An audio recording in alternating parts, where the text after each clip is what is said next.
soon as the Young family's seated, we can fill in any empty seats that we have open. Where's Tom at? Where did he slip off to? Okay. So we have 2 calls going on right now in the city, so things are kind of exciting here. I'd like to introduce Carlin Telly, the communications person for City Golden. Good afternoon, everyone, and welcome. What a great day. Any opportunity to honor Tom DeYoung is a good one, right? I have known Tom for about 8 years now, which seems like a lot until you realize how long so many of you have known him and how long he's been at this fire station. So it's pretty impressive. I'll take my 8 years, though. I am honored to know him and call him a friend. I wanted to just introduce some people that are here today. We have our mayor, Marjorie Sloan.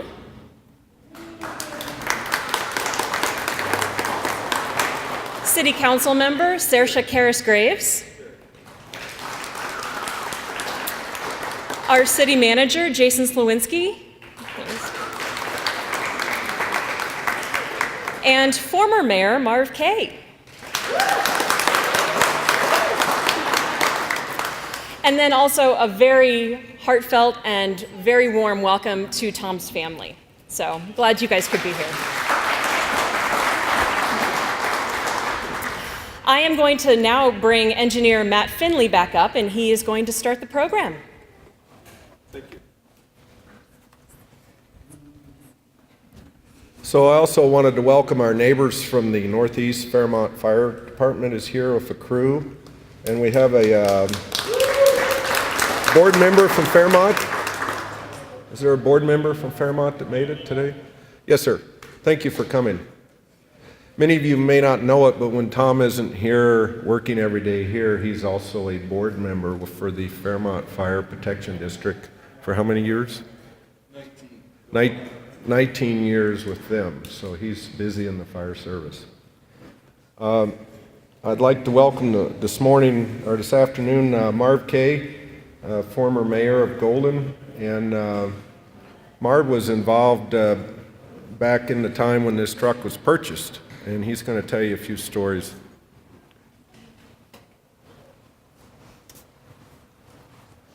Thank you, Matt, and good afternoon, Tom. It's always great to see you. It makes a special day for all of us. I really didn't know what I was going to talk about, and Matt just told me there that I was going to talk about the truck, but all we did as a city council was just put our names and tried to figure out how we were going to pay for the truck after John Kellenbans and the department, as they always did, put these things together and a lot of careful work and how they fit into Golden, and importantly how they fit into the department at that time. We didn't have a big place like this. It was very important that we had a place to put these undercover. But I would like to address my few minutes here this morning and just kind of talk about that day way back when, because I think it was so significant in the history of Golden. I remember it was late in the afternoon and kind of a cloudy, rainy day, and our guys had gotten a call to go up in the mountain to rescue a hang glider. And shortly after that time, so many of the community was watching the happenings, as we always did when there were accidents up on the mountain, and saw that there was a problem and an accident. And of course, as most of the citizens do, when you guys and gals are working, we went back to our things, went home and had dinner, and I got a call after that and decided that they asked if I'd come down to the hospital where Tom and his family were together that night. And I'll never forget that night, as we all kind of sat around the hospital, the emergency room, wondering what was happening with Tom and what his future was going to be and that type of thing. But from that time on, I remember so many positive things. First of all, Tom. Tom was present before the accident, and he's continued his life to be with us today. And during those times when he was probably near death and life, he had some important decisions to make in his own life. How was he going to live? Was he going to be able to live? His life was devastated. His young family was, just getting started and so forth. And in those couple of weeks that went on while Tom was down at St. Anthony's, so much went on in the community. And one of the things that I will always remember was the community walk. One of the local great guys, Bob Lowry, who was at Foss's at that time, organized a community walk. And the purpose of that was to walk from Golden and raise money and go all the way down to St. Anthony's and hang around the park across from Tom. And I just can't tell you how exciting that was to be part of that parade. We all organized down here at the Coors parking lot and organized, and 2 or 3 deep, walked all the way. And as you got down the hills on Colfax, as far back as you could see behind you toward Golden, all you could see was people walking, and as far as you could walk ahead, that's all you could see. And of course, we all got out in the park across from the hospital, and Bob Lowry and I had the pleasure of going to Tom's room and saying hello to him and trying to tell him that all the people from Golden were outside in the parking lot. And it was hard to tell, but it just seemed like there was a smile in his eye and something that really meant something to it. It meant something to all the people out there. And there were little kids. I know my 2 girls were walking, and I remember Mrs. It was a Katanis, the second grade teacher in the high school or in the grade school down there. She walked, and she walked faster than most of us. And I remember she was so excited to be part of it. But I think it all comes back to community and what we have here in Golden. And so much of that really stems from around the fire department and what you men and women do here. I've always said that volunteerism is the price you pay for the space that you occupy.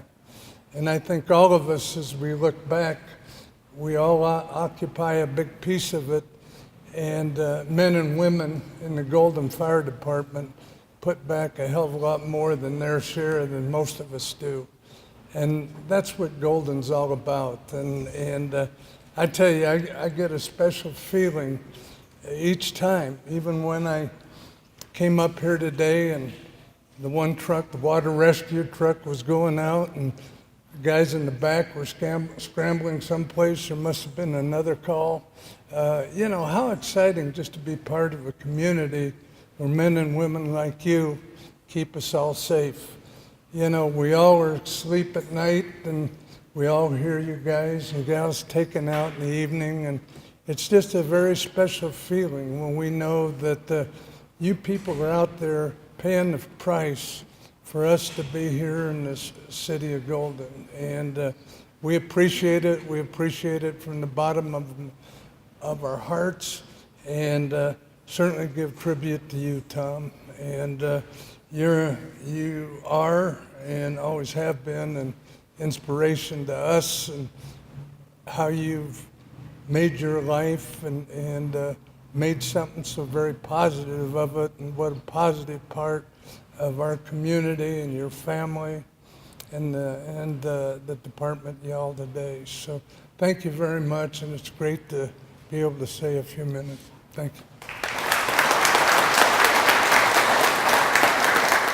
I think Marv Kay was a little modest when he talked to you. He was the mayor when I was fire chief. I was fire chief 88, 89, and 90. And he was responsible for the process being set in motion to hire Tom as the first manager of the fire department. And he came before me and said, you know, I was putting in about 1,200 hours a year as a volunteer and volunteer fire chief. And he says, what can the city of Golden do to make it easier on you so that the business can go on? Marv K. came to me and said, what can we do to make this volunteer fire department function? And we worked it out that we would hire a manager. There would still be a volunteer chief, but we'd have a manager that could take care of the day-to-day paperwork, rules, regulations, etc. And through the process, Tom had been hired as our first paid member. So I'm not going to go into the incident that happened, but basically what I was involved was we met at the bottom of Lookout Mountain, and Tom says, I'll take the call. I was on my way to a wedding, and events transpired from there that we all are pretty well aware of. I've always thought a lot about Tom, a very lot. And being the chief that this incident happened was hard on a lot of people. It's just the way it was. I think it's turned out remarkable. There's nobody on earth that I like more than Tom, and there's nobody on earth that I can imagine has gone through what he has. So let's go to this white thing here. We were kind of pioneers in that period of time with fire trucks. And the one that we bought prior to this one was the Squirt. And it was the first full cab truck to come into Colorado. We actually went back to the factory and saw it when it was in cardboard and said, oh, that looks kind of pretty. Let's paint it white and have it. This was the first vehicle that Pierce manufactured that was a full enclosed four-door cab of the modern era. They had had trucks that were more like our Mack that had the engine a little different placement, but this was the first tilt cab four-door.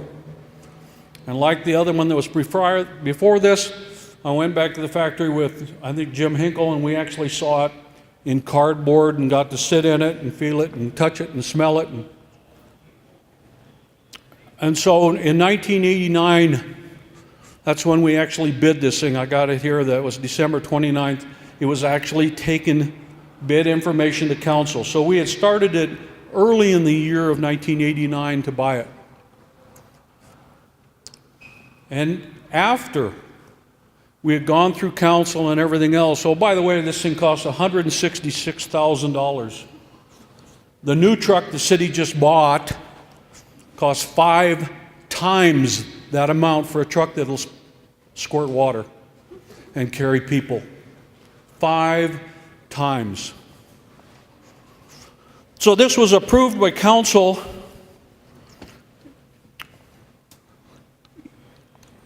in early 1990, and it appeared in Golden in about March of 1991. And during that period that it was at the factory under construction, discussions started among different firemen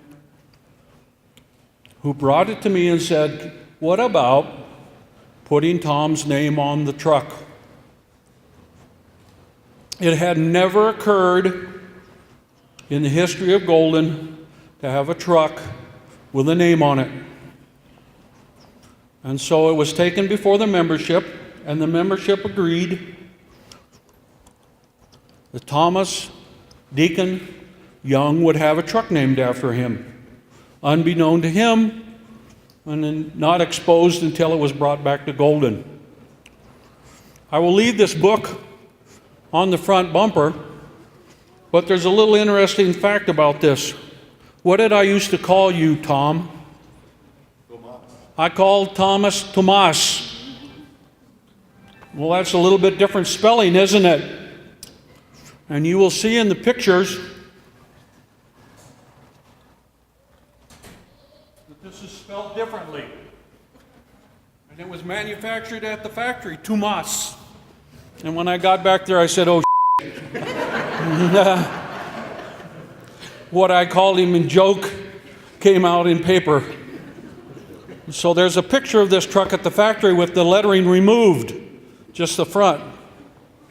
Now, if you have to add an extra letter in that space, the person who worked in gold leaf had to be a little creative. But they got it straightened out, and when the truck got here, it said just DeYoung, and I added the lettering, and we made everything happy. There aren't many people that know that. Even Matt Finley didn't even know that one. So it's now, 91 versus 17, 26 years old. Most fire equipment in the world service is only in service 20 years, and then they replace it. And I think we've got a little bit behind the 8 ball, but it is now going to be replaced by a truck that is somewhere in $650,000 range. And it'll still have 6 tires on the ground and a motor and a driver and place for 4 people to sit and be happy. Thank you, Tom. Thanks, Chief. Good afternoon. Welcome. Hi, Tom. I think what Chief John Callambin said, a lot of it goes back a long ways. The truck is a truck. There's so much more to it than just that. I think the truck, 26 years, you're absolutely right. We had one of the big engineers from Pierce walk in our station last Wednesday with Kyle and I to take a look at our tower truck for what we possibly might do to it, whether we're going to replace it, refurbish it, whatever we're going to do. The guy walked in, his jaw just dropped when he looked at it and saw the mileage on it and saw how low it was. And he goes, I've never seen a truck that is that good a candidate for what you're talking about doing. And that's a credit to our members, our mechanics, our past mechanics that keep this apparatus in really good shape. That's the way it looks, why it looks the way it looks today. But it's more than just about the truck. To me, we're also honoring Tom today with his name being on the truck, but we're also honoring everybody that's ran on this rig and have taken it to a fire. And I could tell you a couple of stories. It wasn't this particular truck, but the previous fire chief was on vacation. I happened to be acting, and we had a large fire at Coors, and Dean Holly's here. And I sent Dean around to the far side of the building with one of the engines, and I walked around there to look, and he had like 4 lines going into this FDC and this sprinkler system because they'd had one of these transload bottle fires before and spent several days there. I said, that's not happening. We're not spending that many days. So between a couple of the engines that were there and the one that Dean Holly was engineering, we put a lot of water in that building that night and got that fire knocked down. But that's a tribute, not this truck, but all our apparatus to our people that have run on them. So Kyle and I have a couple of presentations. I'm going to make the first one here real quick. Chief Callambin, come back up here. I think as Matt said, I referred to John a lot as the architect of our apparatus, and he's right. Many of our apparatus were designed, the specs were different in those days. Now you just call up the representative, kind of tell him what you want, and they get on the computer, and poof, you got a set of specs put together in no time. John was hunting and pecking on a typewriter and a lot of legal pads to put them together. But one of the things that was started many years ago was a little plate on every truck on who designed it. And I think it's only right that you have this one off of this truck. Can I have the truck? No. Thank you, Chief. Thank you. So I wanted him to have that, and I had Kyle take that off for me the other day, and I said, oh, just don't bend it. So I'm going to kind of turn this over to Kyle. Kyle's been with us a little over a year now, but he's been with the city 10 years. And he took over as our mechanic here. And every day I learned something about this guy. And now I've learned not only is he a fantastic mechanic, the guy is a true artist. And you're going to see what I mean in just a minute. So a bunch of the people in Golden Fire, we just kind of got together and wanted to do something special. Remember this truck when it goes away. So we...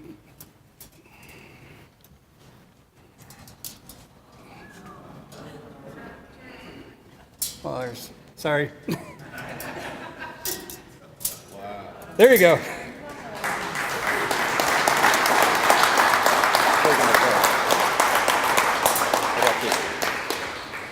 So we actually made two of them. So we'd like for you to have one, and then we're going to leave one here at the station so we can always remember the truck here and everything. So, yeah. I did, yes. Yeah. So. It's all him. He is a true artist. Explain to him how you do this. This is pretty clever. So it's a CNC plasma cut. So I take basically do all the programming myself, kind of do all the design work, and then I took a torch and kind of blued it, make it kind of look a little bit distressed and a little old, and then it's actually a translucent red powder coat, so you can kind of see the underside of it a little bit still. So.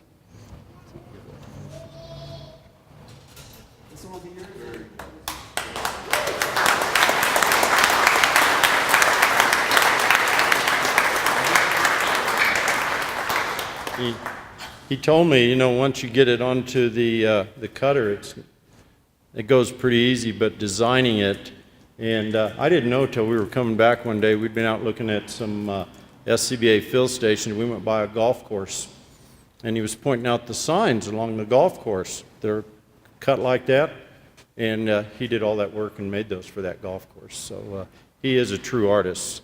So with that, congratulations, Tom. I think I know the members are going to be, it's sad to see it go, but I think the members are going to be very proud of what they see coming in here about September from Pierce. Obviously, that's something Chief Calaban started many years ago, and we started the sole sourcing with council and the way our budget works, and we've stayed with Pierce. And they've been very reliable and good rigs, and so a lot of years of service out of this truck, a lot of years of service from Captain Young, and I think they just kind of go hand in hand today. So with that, thank you very much, and I'll turn it back to Mr. Finley. We do have one more thing. I told them if they're really careful, the last thing we're going to do with this truck, we start the decommissioning technically August 1st. The last thing we're going to do is put this in the Buffalo Bill Days parade next week. So I told them if they're really careful, we can put this on the front of the truck for the parade, and don't leave it there because it doesn't go away with the truck. Well, first off, wow, thanks. I had talked with Engineer Finley about doing something for this apparatus, and we talked about it. So let's do something low key. Well, this is low key for the Golden Fire Department. I mean, they go way above and beyond as they do to serve this community, and they go that far with everything they do, including this. I mean, it turned out to be a party, and I really appreciate everybody that has spoken before me and my family for showing up here, and all the guests, the retirees, and all the present members, Fairmont Fire, for everybody that came out for this event. It is just an apparatus, just happens to have my name on it. After 6 months of being in the hospital and learning how to live the rest of my life in a wheelchair, my wife and my daughter Michelle was 1.5 years, and my son Matt was 4, and we moved into my in-laws' basement. They have a walkout basement there. And we moved in there while our accessible home was being built next door. Well, throughout every single day for about 1 year, there was either a medic unit or a fire apparatus or police car at their house. And the neighbor across the street, people were stopping in, to say hi and make sure that we didn't need anything. That the fire service is a true family, and it showed during this incident with the family.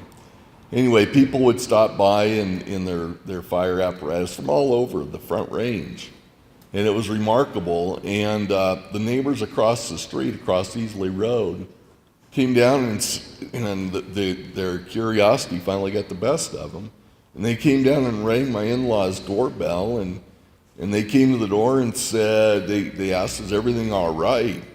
And of course they said, yeah, why? And they said, we have never seen a house with so many police and fire vehicles in front of it every single day. So they explained the situation, and they understood from there. But anyway, one day an apparatus came around and parked in behind their house. And rather than the people coming in, I was asked to go out and see the apparatus. And so I went out the back door with my family. And there was Chief Calampance, my brother Frank, Russell Engstrom, and my cousin Jim Hinkle, standing there in front of this white apparatus truck. And it did have Tom DeYoung on the side of it. And I say, oh, Calampance had something to do with that. Now, he's called me other things, especially when I tried to burn his house down once. But that's a whole nother story and way off topic. But I came out and saw that, and it was really heartfelt. And I really felt like I was still part of the industry and still part of this department. John really went out and about to make me feel part of the family in Marv K and the city of Golden. They wanted to make sure that I was still involved with this department, no matter what my capabilities or how long I could stay at the department each and every day. So anyway, that was my first feeling that I really knew that there still is. I am still part of this fire department and stuff.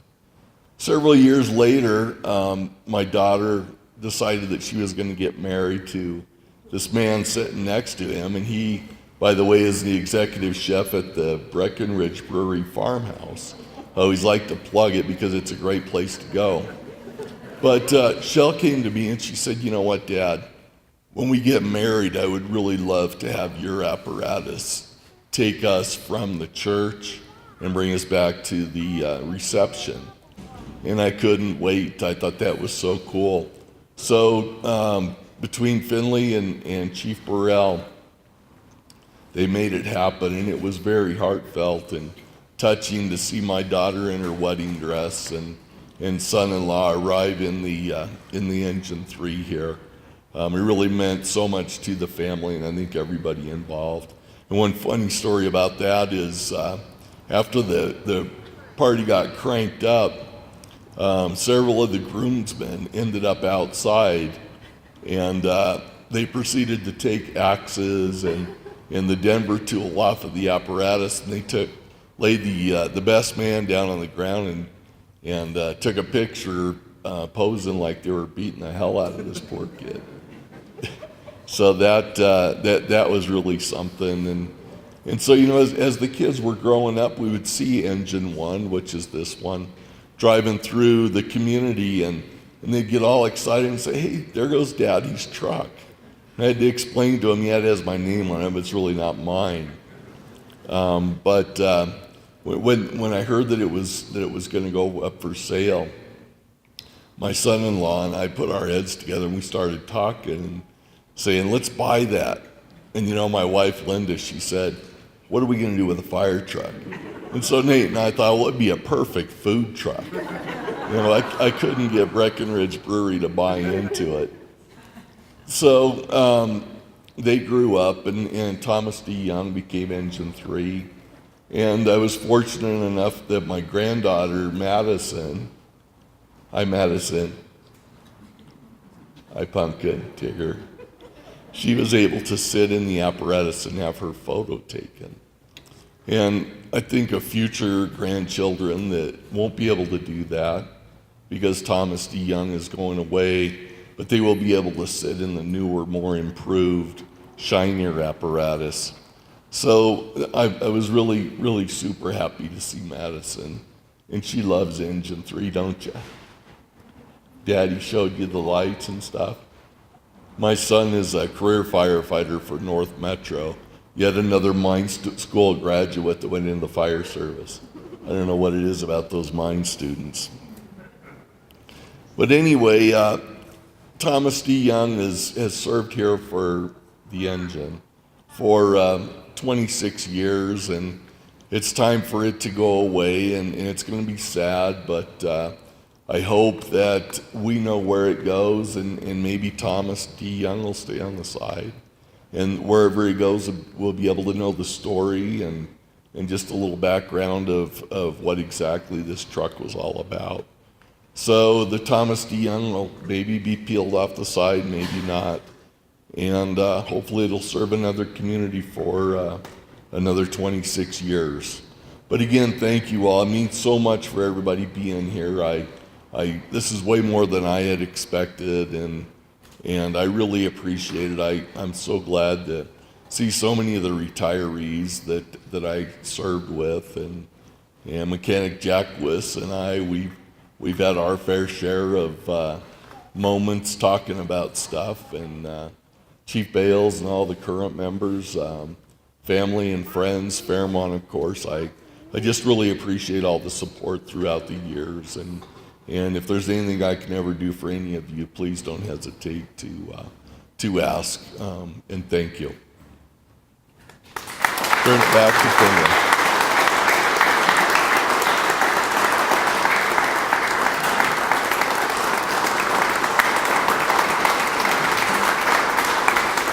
Mutual friend of ours, just a couple weeks ago, took a bunch of detailed pictures of the truck and took pictures of the cab. And Tom says, first time I've seen the inside of the truck. Because we'd never thought before to probably do that ahead of time. So it was nice that he was able to look at the dash and what the interior of the truck looks like. So there's a lot of young family here today. So we have Tom that served with us. We have Frank that served with Golden here, 24 years. Hi, everybody. Thanks for coming out today. And I would like to take just a minute, if I could have just a moment of silence, for all of the firefighters that worked on this truck that couldn't be here today, that have gone on, and we miss them a lot, but I'd like to just have just a quick moment of silence for all of them.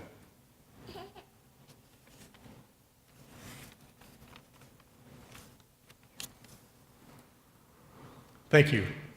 I'd like to give you all a lot of credit.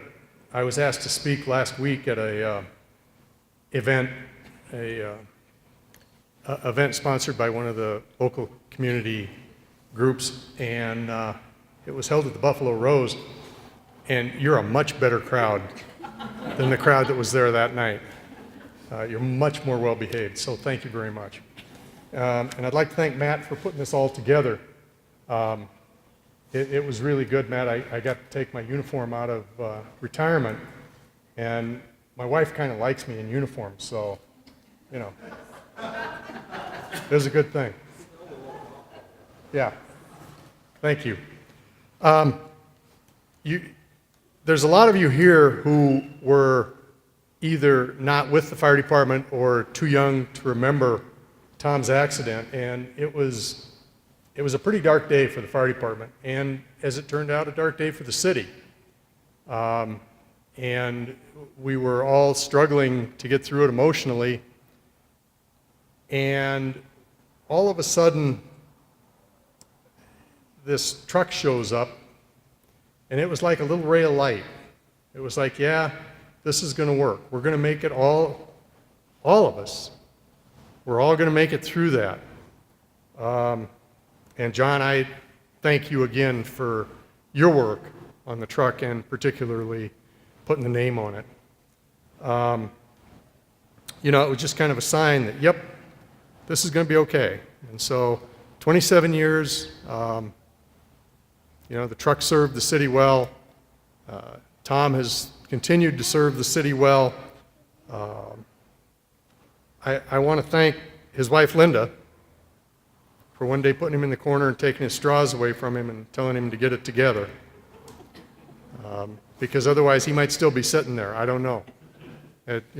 We could pay and go over and see Tom sitting in the corner. I don't know. The truck's retiring. Tom's still here. It's been a good progression, a good outcome.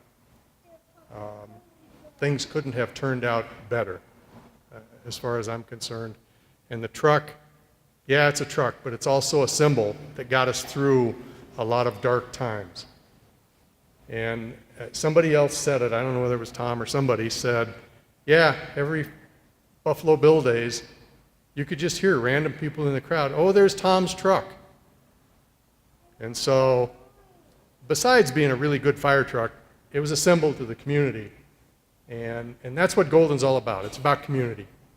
And I hope Golden continues that way as we move forward. And the city, thanks to Marv and thanks to, at that time, Sharon Bennett was the city manager, you guys really, really provided support, not only to the fire department, but the family and to Tom. And we really appreciate that too, looking back. So thank you. It's been a good day. It's a good remembering. Thanks, Matt, for putting it all together.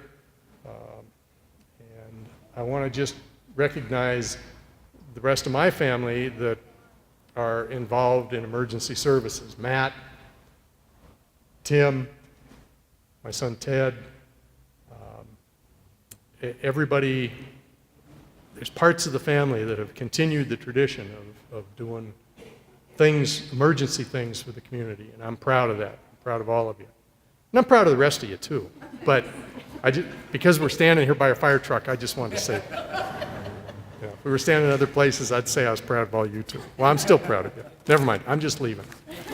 Thank you all very much, and I really appreciate it.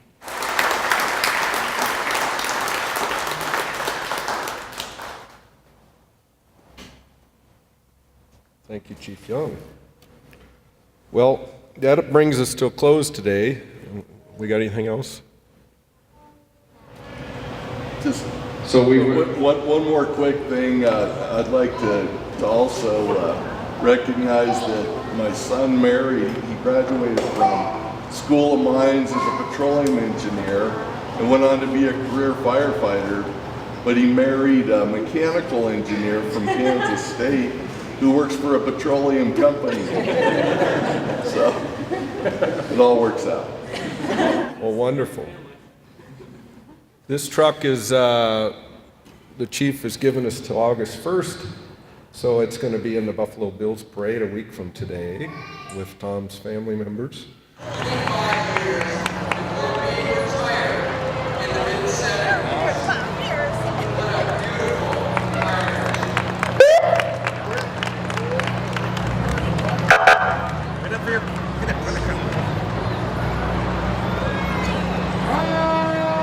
The white engine 3 was the first modern era pumper for the Golden Fire Department. It began serving the city in 1991 and will be retired on August 1st. This apparatus bears the name of Thomas DeYoung on the side of the cab, and approaching you is Thomas Young, who was injured in the line of duty on July 6, 1990. During a rescue of a downed hang glider pilot, Tom suffered a spinal cord injury, leaving him paralyzed from the neck down. He's a hero to all of us. His family is being honored today, riding in engine number 3. His daughter Michelle and her husband Nate Gervina, daughter-in-law Crystal, and granddaughter Madison Young. Tom's son Matt is a North Metro firefighter and he's on shift today. Again, Tom is accompanied by his wife Linda walking next to the apparatus. Tom, thank you so much. You are a hero to all of us. Thank you. Wait. I'll buy you ice cream. Golden Fire Department. No luck.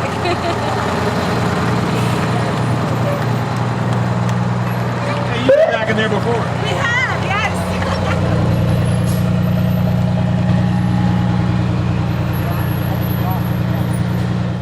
Welcome to Golden Fire and welcome to the dedication of the new engine 21. We're happy to have you all here. This is a 17-month project. From the beginning of starting the design to running it through budget approval to a year working with Pierce. So I think last March, Dwayne, we came back for the pre-construction meeting, and prior to that, well, Council, you had approved this in December last year and in the budget. So we started, we had all the specs completed in the day after you approved the budget. We wrote a purchase order. We locked in the 2016 price with Dwayne, and we prepaid this in January. So as quick as you approved the money, we spent it, and which was a good thing. We got it prepaid, which puts a huge discount on the price of the truck. Some of you were here when we retired the one that this is replacing. A 1991 Pierce that gave us great service for 26 years, but it was time. And so we're pretty happy to do this. So we did the went back to the factory, did the pre-construction with Captain Steinoff and Kyle and Dwayne. We did that in March of this year. Went through all the specs, blueprints, laid it out, made changes. The city manager got a text message in late evening one time, I think, I need to spend a little extra money. So we got it approved, and we'll show you some of the add-ons we put on. Kyle will show you some of the add-ons that we added to this. And things you just forget about. It's a huge project. I think we'll go ahead and get it dedicated, and then we'll open it all up and give you the tour. Come on, Counselor. We kind of crowd around the front here. There's room over here on this other side. Now, there's a couple of different traditions for doing this in the fire service. One is you can christen it with something, or you can take a hose and wet it down and push it into the bay or something like that. I remember when we dedicated this station, we were going to push in one of our trucks for the dedication of the station. We found out the ramp on the outside was just a little bit elevated too much, and that didn't work. So we pushed in one of our antique trucks for the station dedication. But what we've always chose to do is the christening. So without further, I'm going to give this to Mayor Pro Tem Beam. Try not to break anything. Don't hit the headlights? No, don't hit any light. That's happened in the past, but right there in the middle, sir. All right. So the safety glasses are in place, There you go. being safety first. Everybody got those cameras ready? So, ladies and gentlemen, the chief and I were just talking a little earlier, and on my time on council, this will be the third truck that I got to approve, and they all put together and engineered it and put together. I think we did the water truck, right? And The ladder truck. And now, without further ado, let's get number one in action. I hope this truck doesn't see a lot of action, and I don't know if that's a good thing, but it is. But when it does serve, it does it exactly what it's supposed to do. And the one thing, we got to keep it from coming to your house. Yeah, all too often. There's a story there. There's a lot of stories about our house. All right, ladies and gentlemen, truck number one. Everybody, let's do a little countdown on 3. 3. 3? All right.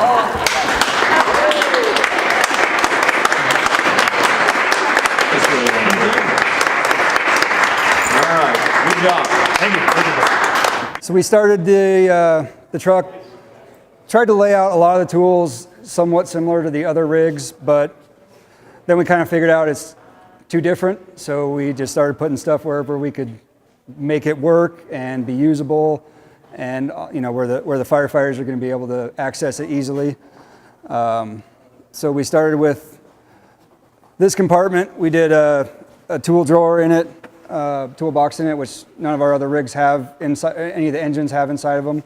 We started doing that on a couple of the other trucks, and we actually have an open shelf here, which is amazing for a fire truck. Nothing's piled on top of everything. So the next one we did is the nozzle compartment. So we kind of started doing on one of our other trucks, we started doing the diamond plate on the back side of them, so we don't drill a bunch of holes in the sides of the trucks. So we can remove this and change tools or change nozzles or anything like that, and we don't have 100 holes drilled in our truck. and it also looks really nice, matches the other stuff. The other thing we kind of figured out is through the spec process, we forgot a couple things because it's so hard. So up top here, you can't really see it too well, but I actually built a cover that protects the roll-up doors because the inside of the paint is showing on the bottom of the compartments. So we didn't really want all of our paint to get scratched up and dents in the outside of our doors. Then Chief Bales had to get his eagle on the back of here, and he had to show that off real quick. But so on the next one, we've got our chainsaw, the combi tool for extrication. So we did a little bit different on this truck. We mounted it sitting upright. All the other trucks, they've been just kind of set on the bottom of a shelf and takes up a ton of room that way. So we try to utilize a little bit more of our space, try to be efficient with it. So then on the next one, on the back here,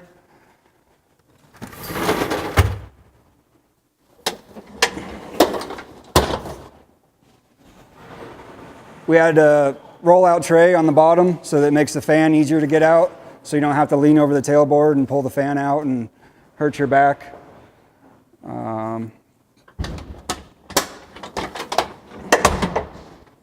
We have all the hose up top here.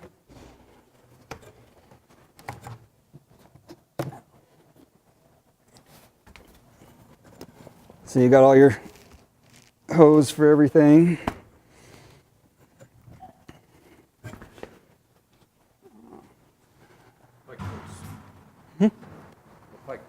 Oh.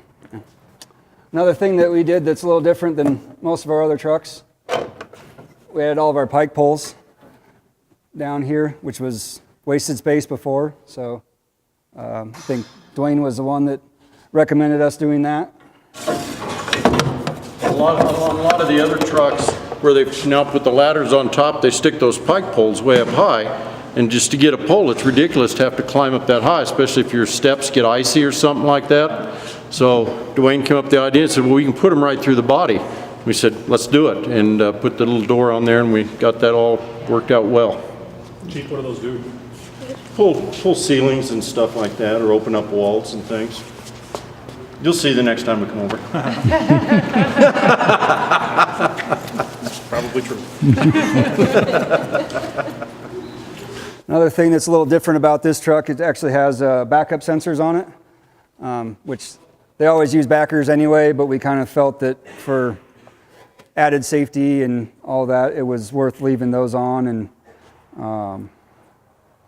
another thing that we added when we were back at the factory after we saw the truck was another step. So the tailboard's so high, it was a little hard to hop up here with bunker gear and everything, so we added that on after we saw how tall the truck was. It was kind of some of the stuff we weren't exactly expecting it to be this tall, and so when you get back to the factory and see it for the first time, it's a little bit different than on paper and just looking at measurements.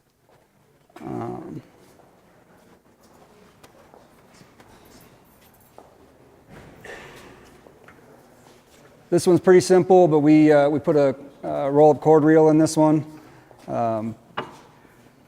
The Water Rescue has one, and our Truck 24 has one, but this is the first engine that we did that on. The next one, we did the diamond plate again on it, fabricated all the mounts and everything for all of our tools so that they're nice and laid out and easy to access. This is the most stuffed compartment we have, but this is everything for high-rise and standpipe operations. So they have a high-rise bag. We've got 2 fire extinguishers in here, water can, and dry cam, and then 200 feet of hose, right? Yeah, 200 feet of hose. And we also did the axe and the Halligan in here, so they're easy to access, so they can come and grab all this out of one compartment that normally was kind of spread out through the truck. And again, we did the protection on the underside for the roll-up doors on this compartment and that one as well. Another thing we added when we got back to the factory, and again with it being so tall, is the short people straps here that they added kind of just for me and maybe a few other people, but Somebody couldn't close the door before we went to lunch. yeah. So it's you know, I can barely reach it, but we thought that was kind of nice to add on. Another feature that a lot of people have been doing for a long time, but this is the first time we've done it here in Golden, is the ladders up on top here. So normally we would lose this compartment and this top half of these compartments, and our ladders would sit there. So this one, you know, goes up top, so we get a lot more compartment space. So it's the reason why we haven't done on any of the other trucks is none of our other stations were tall enough. So after they built this station, we were actually able to do this because we had high enough ceilings and high enough doors. So they electrically come down and they swing down on those arms, and you got them at chest height, so it's a lot easier on your back just to pull them off. And you know, we're trying to do everything we can to avoid any kind of back injuries on our people, so makes it a little simpler. You will have to purposely watch where you park, because you're going to have about a 5-foot swing down or 4 foot, so get the distance. You need about 7 feet total so that you can swing them down and actually be able to get the ladders off and carry them. But that's about it for the compartments that we did. The pump that we have is a single stage pump. We kind of started doing that on, well, we did that on truck 24, but it's 1500 GPM in the single stage, which in the older trucks, it was a little bit harder to get that GPM with the single stage, but now with the efficiency and performance of everything, it makes it a lot easier. So going to the single stage, we have a lot less items that can break, a lot less wear and tear. So it's just makes for a simpler truck in the long run. One of the other things that we added on this truck we'd not done in a long time, many years, was add a reel line, 1-inch rubber line. It's not necessarily a firefighting line, it's more for decon. It's a big concern now with firefighters and the cancer. It's a huge concern. And so if we can take this off at a fire and we can kind of rinse them off and get all the stuff off of their bunker gear and everything at the scene, then they're not bringing that stuff back to the fire station. And we can use it for decon on a hazmat. We can use it on like a small dumpster fire or something like that. We could do that. But this has the official Kyle Rayleigh custom nozzle bracket that he made. He wasn't just satisfied with a plain bracket, so that's where that came from. And a lot of this bracketing you see in here and the design of the compartment, Kyle laid that out and made all of those brackets. So he's quite a fabricator as well. Talk about cab? So in the cab, we went with 5 seats instead of doing 6 like some of our trucks have had. Really, we don't really need 6 firefighters in one truck. If we have that many, they'll take another one. So in the open spot where we normally would have a seat, we went and we mounted a SCBA pack for the engineer. So they can access it from the ground. They don't have to try and get in the compartments and anything like that, so they can get their pack on and go in and help if they need to. The other thing we did is a lot of hooks so that people can hang gear and helmets and that kind of stuff, which our other trucks are kind of lacking on space for all their gear. So that was really nice with this one. We were able to kind of lay it out a little bit more. These little compartments we did, so they're just kind of wasted space in the corner of the cabs. So we went ahead and added those. This one you can see water and stuff like that for rehab when they're on fires. So just kind of made a nice, useful space out of what would be wasted space. They're not good for much else, but we thought that was a good use for them. The other nice thing is it keeps them out of the compartments from the other dirty stuff. And the one truck we have rehab water with the gasoline for the chainsaw, so it kind of doesn't make a lot of sense, but where we can fit stuff is where we could fit it. So the other thing on the cab, we have a big compartment inside of there. We have the medical bag in there. We also have all the meters, battery chargers, all that stuff is kept inside the truck now.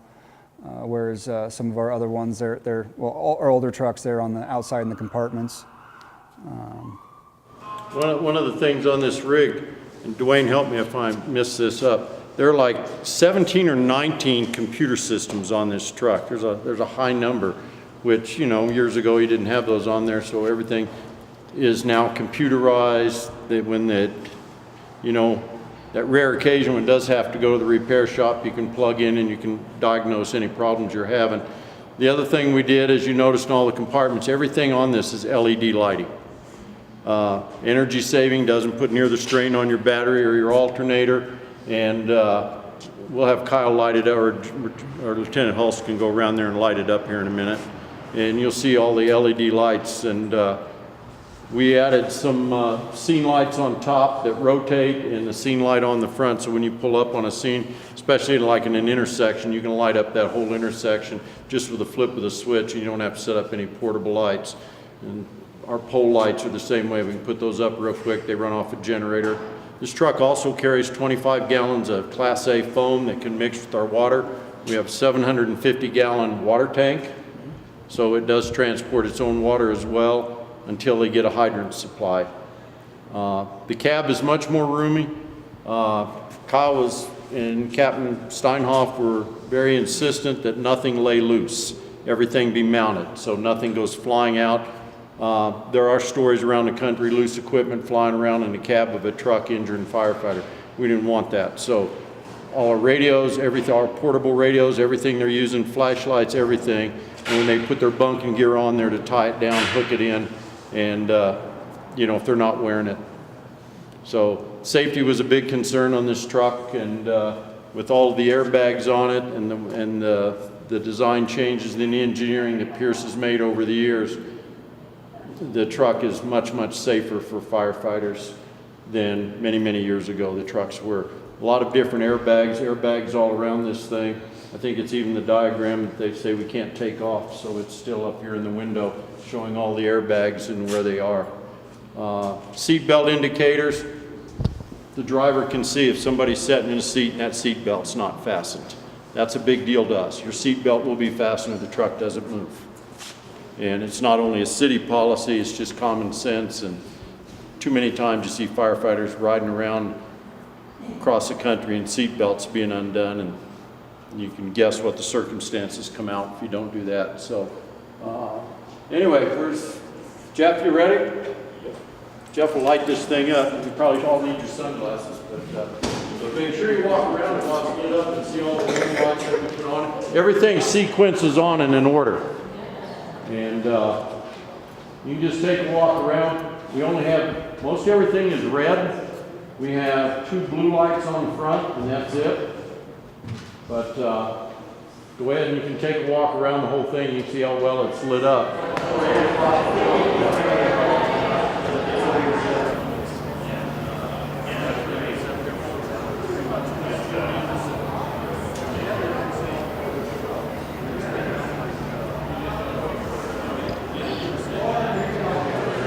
Ladies